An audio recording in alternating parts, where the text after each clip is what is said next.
Fala, meu querido aluno, fala, minha querida aluna, tudo bem? Vem aqui comigo, vamos trabalhar um pouquinho essa matéria aqui, que é a matéria de direitos humanos, certo?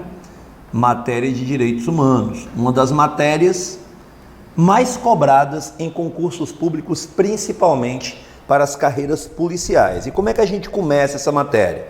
Nós fazemos uma diferenciação entre o que são direitos humanos e o que são direitos fundamentais. Então, direitos humanos e direitos fundamentais.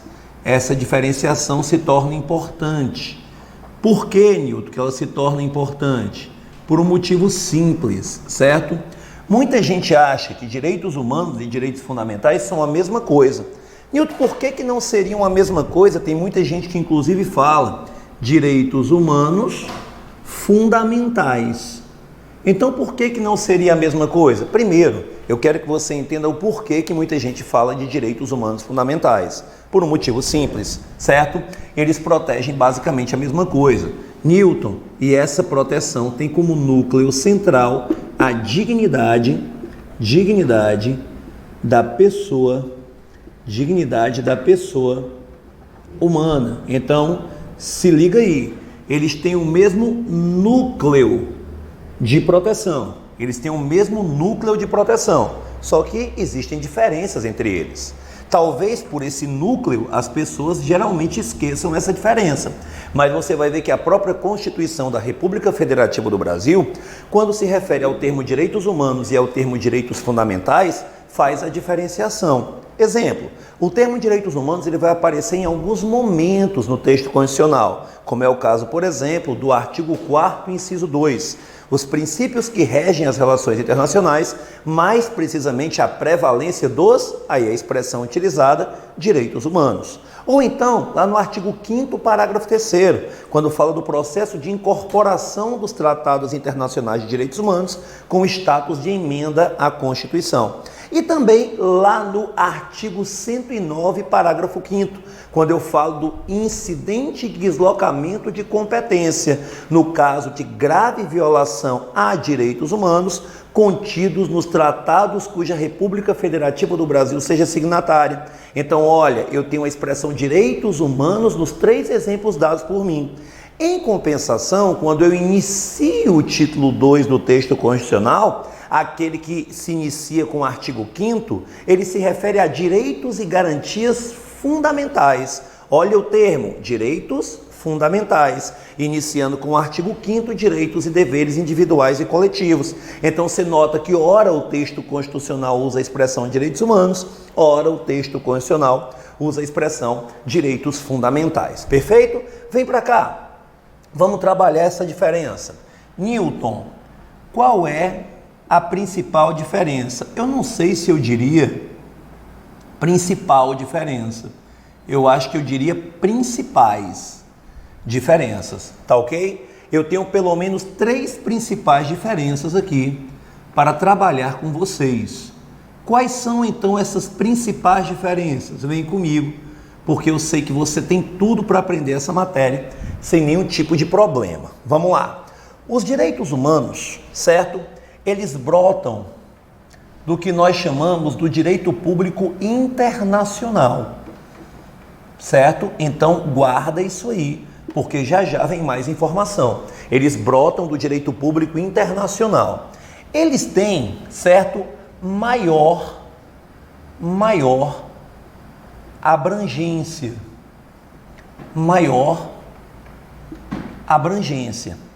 Em compensação, eles têm menor densidade normativa, e você entende densidade normativa como riqueza de detalhes. Então, eles têm menos detalhes, ok? Enquanto isso, lá nos direitos fundamentais, o que é que a gente tem? Eles são internos, ou seja, dizem respeito ao ordenamento jurídico interno. Aliás, vou colocar interno e não internos para combinar com o que eu coloquei aqui nos direitos humanos. Perfeito? Eles têm menor abrangência,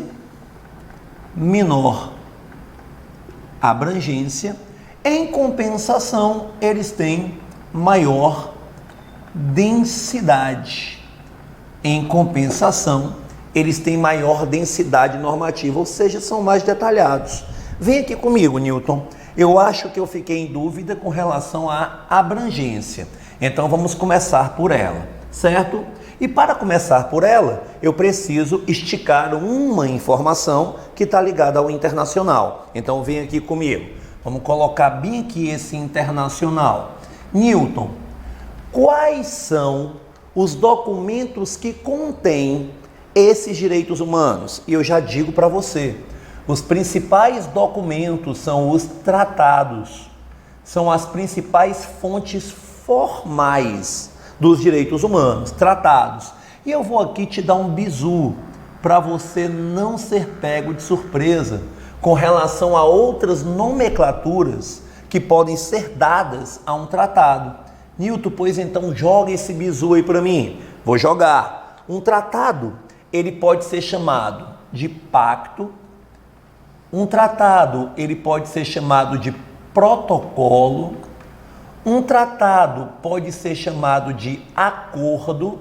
E um termo muito comum, inclusive eu vou destacar, eu vou colocá-lo em vermelho para você. Um tratado pode ser chamado de convenção. Inclusive, é um dos termos mais comuns utilizados no universo dos direitos humanos, como, por exemplo, a Convenção sobre o Direito das Pessoas com Deficiência. Agora, cuidado, por favor, muito cuidado, certo? As resoluções, certo? Resoluções não são tratados formais. Isso vai gerar uma dúvida na sua cabeça que a gente vai sanando ao longo da aula. As resoluções, elas não passam de recomendações, certo? Ah, Newton, mas então não deve ser muito importante não. A resolução 217 do ano de 1948 é nada mais, nada menos do que a própria Declaração Universal dos Direitos Humanos. Então, vou colocar bem aqui, ó, a Declaração Universal dos Direitos Humanos, a DUD, ou DUDH, como alguns professores gostam de chamar, do ano de 1948, por mais que seja um documento muito importante, formalmente não tem a força de um tratado internacional. Perfeito? Então, Newton, o que é que isso tem a ver com abrangência? Você imagina que vários países do mundo podem ser signatários de um tratado internacional de direitos humanos. Então, aqueles direitos previstos nesse documento, eles serão mais abrangentes porque mais países podem se submeter a eles, enquanto os direitos fundamentais são menos abrangentes porque apenas acompanham o ordenamento interno. Então, Brasil, várias partes do mundo. Qual é a região mais abrangente? O Brasil e o nosso ordenamento interno ou várias partes do mundo que podem se sujeitar a um tratado internacional de direitos humanos? Várias partes do mundo. Então é por isso que eles são mais abrangentes, certo? Por isso que eles são mais abrangentes. Newton, menor densidade normativa. Você falou que está ligado a detalhes, certo? Ah, eu entendi. Então quer dizer que dentro dos tratados internacionais eu coloco o básico. Como, por exemplo, eu instituo o direito ao casamento e digo que esse casamento ele deve ocorrer entre maiores de idade com seu livre consentimento. Perfeito. Só que eu não detalho o que é um maior de idade. Dependendo da cultura, pode ser 16, 18, 21. A isso eu deixo para os documentos mais específicos, que quase sempre estão dentro do ordenamento jurídico interno de um país, portanto, passam a ser direitos fundamentais. Eu garanto a você o direito de reunião, mas se o direito de reunião precisa de prévio aviso, certo? Se o direito de reunião tem que ser pacífico, se o direito de reunião ele não pode conter pessoas utilizando armas, aí eu deixo para quem? Para os direitos fundamentais, como você encontra, por exemplo, dentro da Constituição da República Federativa do Brasil, lá no artigo 5º, inciso 16. Então, quando eu me refiro a menor ou maior densidade normativa, eu me refiro a essa riqueza de detalhes, perfeito?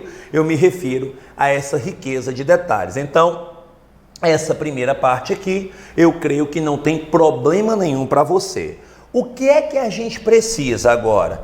Estudar o momento em que os direitos humanos tocam os direitos fundamentais. E que momento é esse? É durante o processo de incorporação. Então vamos colocar aqui um asterisco bem legal e vamos falar do processo de incorporação, certo? Ou internalização dos tratados internacionais de direitos humanos. Perfeito? Deixa eu só te falar uma coisinha antes que eu discorra mais sobre esse assunto. Veja bem, você tem que ter um cuidado todo especial. A questão, ela pode estar falando de um tratado internacional, um TI. Esse tratado internacional aqui, vou até colocar os pontinhos para você saber que é uma abreviação. Esse tratado internacional pode ser de qualquer assunto. É um tratado genérico. Exemplo, a República Federativa do Brasil assina um acordo, certo, comercial com os Estados Unidos. Então, estou falando de um tratado internacional que não versa sobre direitos humanos. Então, Newton, se for um tratado internacional qualquer, ele vai ser incorporado ao ordenamento jurídico com o status de lei ordinária. Então, guarda isso na tua cabeça. Se for um tratado internacional qualquer, ele vai ter no nosso ordenamento o status de lei ordinária, ok? Porém, esse status de lei ordinária, ele não poderá ser aplicado aos tratados internacionais de direitos humanos. Então, você vem aqui comigo, Tratado Internacional de Direitos Humanos, certo? Vou, inclusive, fazer menção à diferenciação que deve ser feita, Tratado Internacional de Direitos Humanos. Aí, o que é que eu tenho aqui? Quando for de direitos humanos, certo? Esse tratado internacional, ele poderá ser incorporado com os seguintes status. Quais são?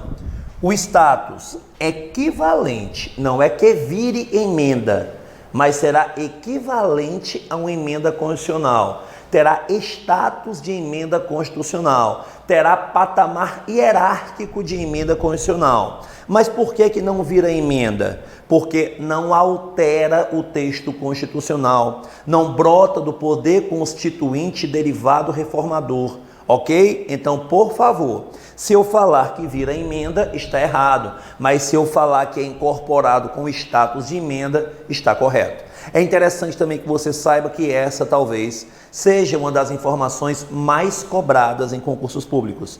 Inclusive é tão cobrado que eu costumo dizer que o pessoal já consegue cobrar de frente para trás, de trás para frente, de lado, de ponta cabeça, não importa, porque eles sempre tiram um coelho da cartola, sempre tiram uma carta da manga quando o assunto é cobrar esse processo de incorporação, ok? E Newton, esse processo de incorporação, ele vai gerar o quê? Ele vai gerar, certo?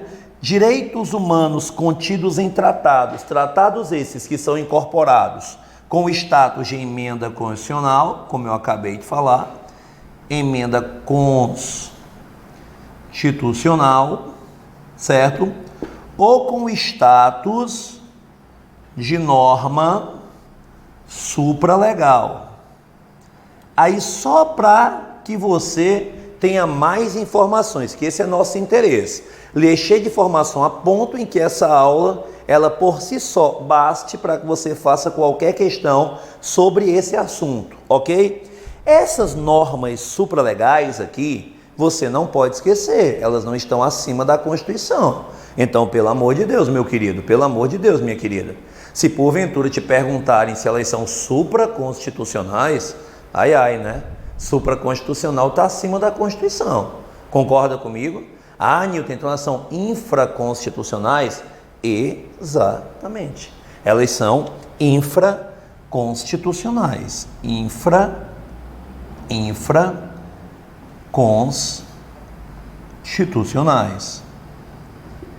Infraconstitucionais. Perfeito? Ah, Newton, mas o termo supra é o que está acima, beleza?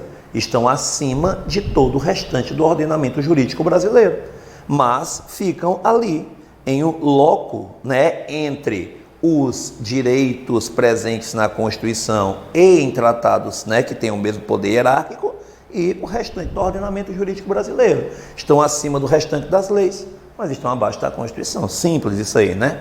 É quase uma questão de língua portuguesa. O que é que você precisa? Número 1, saber que os tratados internacionais de direitos humanos nunca são incorporados com status de lei ordinária.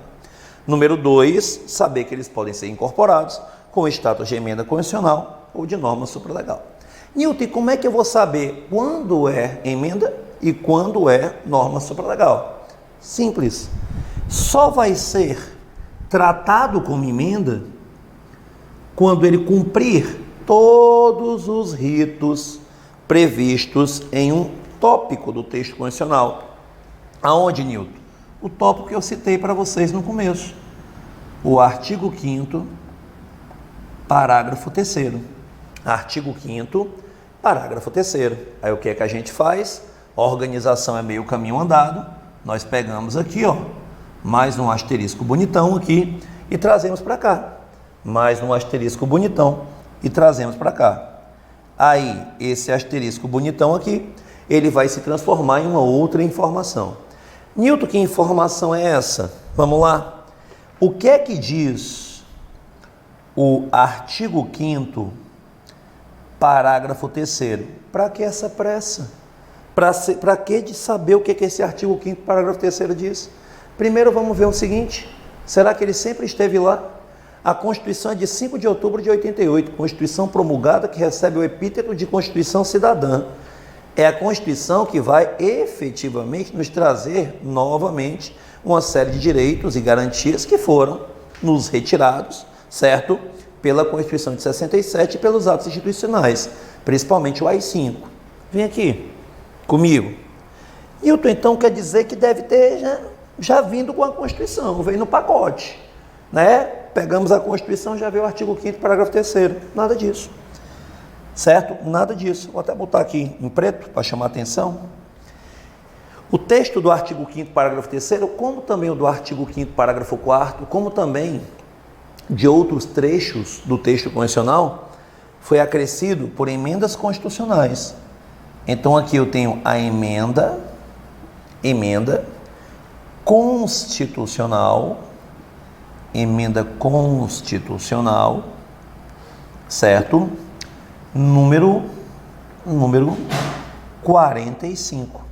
Emenda constitucional número 45 do ano de 2004. Emenda constitucional número 45 do ano de 2004. Aí sim, beleza. Agora a gente pode colocar o rito previsto. Inclusive, eu chamo a atenção para você de uma coisa. Olha aqui, ó. Marcação. É muito importante que o aluno tenha suas notas mentais. Muito importante mesmo. Marcação. Cuidado para essa informação não explodir, certo? Na sua mão. Cuidado para essa informação não explodir na sua mão. Newton, por quê? Vamos lá. O processo. 2 casas. Newton, que casas são essas? 2 casas do Congresso Nacional. Então eu falo da Câmara dos Deputados e falo do Senado Federal. Então aqui tem que passar pela Câmara e tem que passar pelo Senado. Ah, deve ser uma coisa rápida, né? 2 casas em 2 turnos de votação. Geralmente se analisa ponto a ponto e depois, certo, o contexto geral do texto do tratado. 2 turnos, não esqueça disso. 2 casas, 2. Mas não utilize suas técnicas de memorização de mando errado não, porque são 2 casas, 2 turnos, mas o 2 acabou. Agora são o quê? 3/5, certo? Esse 5 está mais parecido com S. Vamos ajeitar. 3/5 dos membros. 3/5 dos membros, certo? De cada casa. Esse aqui é um quórum qualificado. Então, 3/5 é a fração mínima. Se porventura a quantidade de parlamentares que aprova esse tratado for maior, esse tratado será aprovado, certo? Sem problema nenhum. Uma outra, certo, referência que você precisa.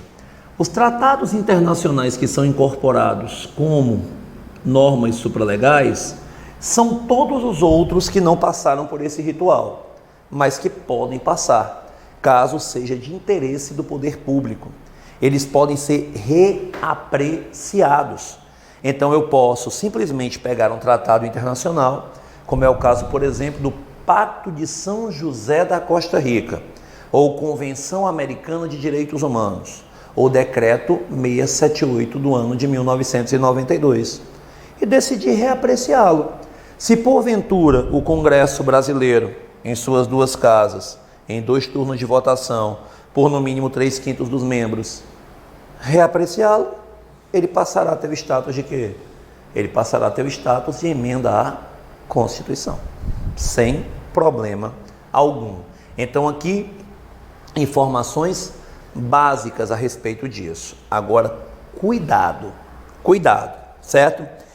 Essa fase aqui é a fase que nós chamamos de ratificação parlamentar, certo? Celebração do ponto de vista internacional, assinatura do ponto de vista internacional, trago para dentro da República Federativa do Brasil, jogo para o Congresso Nacional e eles ratificam ou não. Através desse processo terá o status de emenda, como eu já expliquei. Dessa ratificação brota um documento, que é o famoso decreto legislativo, que será depositado internacionalmente e passará a contar para fins de responsabilização internacional. Então, desse processo de aprovação, lá do artigo 49 do texto constitucional, por meio de decreto legislativo, nós temos a ratificação parlamentar, brota-se aí, certo, uma responsabilidade internacional. Porém, isso é muito importante. Isso é muito importante. Porém, as obrigações internas referentes ao texto desse tratado só virão depois que um decreto executivo, certo, por meio do presidente da República, for publicado no Diário Oficial da União. Newton, há possibilidade, certo, de o presidente não publicar, o que pode haver é uma demora. Essa demora aí, sim, ela pode existir, mas os compromissos internos só virão mediante a publicação de um decreto executivo. Só virão mediante a publicação de um decreto executivo. É por isso que, se você pegar tratados internacionais que foram incorporados dessa maneira, exemplo, a Convenção sobre o Direito das Pessoas com Deficiência, certo? Você vai encontrar o decreto legislativo de um ano e o decreto executivo de outro.